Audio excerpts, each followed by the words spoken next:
Good morning.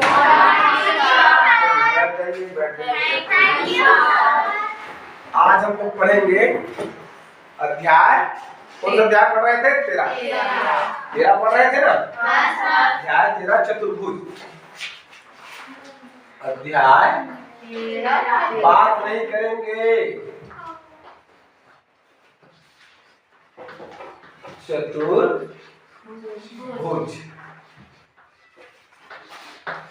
हमने चतुर्भुज में क्या क्या पढ़ लिया था? चतुर्भुज क्या है, ठीक है?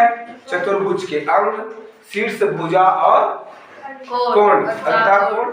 और हमने पढ़ा था चतुर्भुज के अंतः भाग एवं बाह्य। इसके आगे हम लोग अब पढ़ते हैं चतुर्भुज में संलग्न भुजाएं एवं सम्मुख भुजाएं। Very good. सम्मुख भुजाएं नाम से स्पष्ट है, अगर हम समझना चाहें तो ठीक है। संलग्न, हम कोई भी चीज को संलग्न कैसे बोलते हैं? जैसे आवेदन पत्र देते हैं, ठीक है? आप लोग छुट्टी का आवेदन पत्र लिखते हैं, है ना? अगर मान लो कोई बीमार हो गया है लंबे समय के लिए, तो आवेदन पत्र लिखेगा तो साथ में क्या करेगा? डॉक्टर जो लिख के दिया रहेगा भाई, ये वाकई में बीमार है, इसको आराम की जरूरत है, एक तो अलग से पत्ता में देगा ना। तो आवेदन पत्र के साथ उस पत्ते को भी चिपकाना पड़ता है, देना पड़ता है, मतलब तो उसको क्या बोलते हैं? संलग्न। आ रहा है समझ में? और जैसे क्या हो सकता है संलग्न? मतलब एक पत्ता है, एक पत्ता उसमें और आ गया, तो दो पत्ता में क्या बन गया? संलग्न। ठीक ऐसे ही चतुर्भुज में हमें समझना है संलग्न, भुजा और सम्मुख। सम्मुख मतलब सामने, सम्मुख मतलब सामने। अगर कोई चीज हमारे सामने है तो हम क्या बोलते हैं? ये मेरे सम्मुख, कोई आदमी मेरे सम्मुख खड़ा था, ऐसा बोलते थे। तो वैसे हम एक चतुर्भुज बनाते हैं, ध्यान से देखेंगे सभी। एक चतुर्भुज हम बना रहे हैं, इसका नाम देते हैं ए बी सी डी। यहाँ तक सबको दिख रहा है?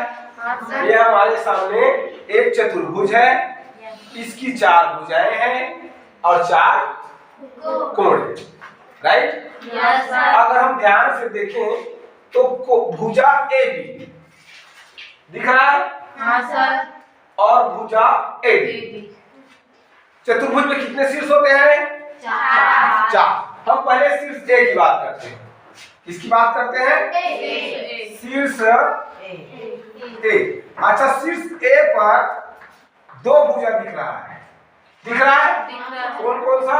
ए बी और ए बी। यानी एक शीर्ष पर हम ध्यान से देखें तो उस शीर्ष से 2 भुजाएं बन रही है। कौन कौन सा भुजा? भुजा ए बी और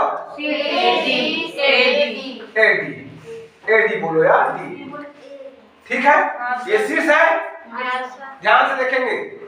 ए बी एक भुजा और ए डी एक भुजा। जब एक ही शीर्ष पर 2 भुजा स्थित हो, ठीक है, तो उन दोनों भुजाओं को संलग्न भुजाएं कहते हैं।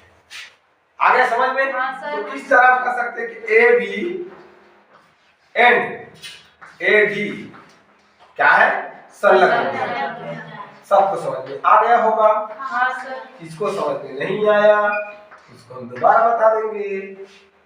ऐसे ही अगर हम देखें तो कितना सारा संलग्न भुजा बन सकता है।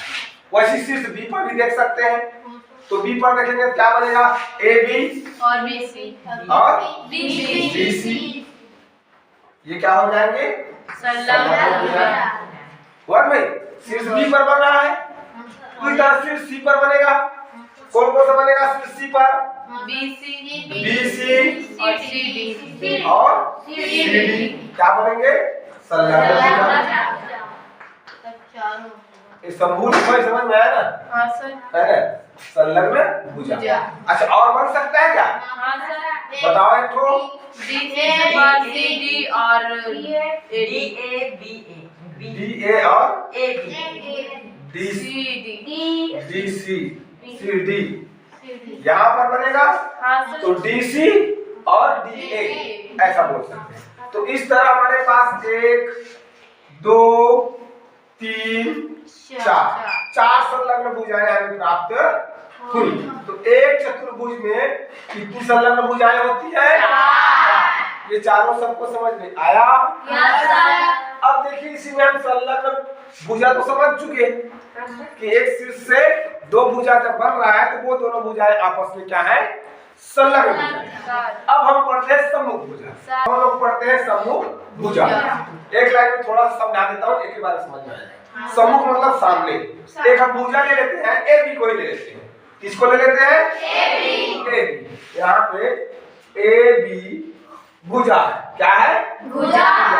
तो क्या इस भुजा के सामने कोई दूसरा भुजा है? कौन है? DC। Very good. AB के सामने कौन है? DC। भुजा। एक देखो ये हो गया।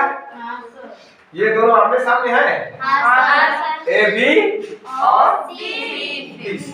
अब आमने सामने इससे क्या बोलेंगे? सम्मुख भुजा। सम्मुख भुजा।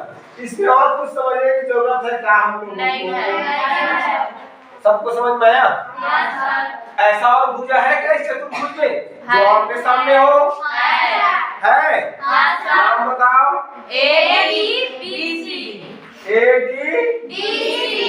And BC। तो इस तरह हम देखते हैं कि एक भुजा AB और DC। इस तरह एक और ये दो ठो सम्मुख भुजा हमारे पास मिला। जोड़ा बनता है ना सम्मुख मतलब। एक भुजा AD और एक भुजा BC। एक भुजा AB और एक भुजा BC। क्या देखो AB C है ना? C हो गया। आ गया समझ में? आगे बढ़े। किसको समझ में नहीं आया सिवाय किसको छोड़ के? मुझे छोड़ के। चलिए आप लोग को समझ में आया?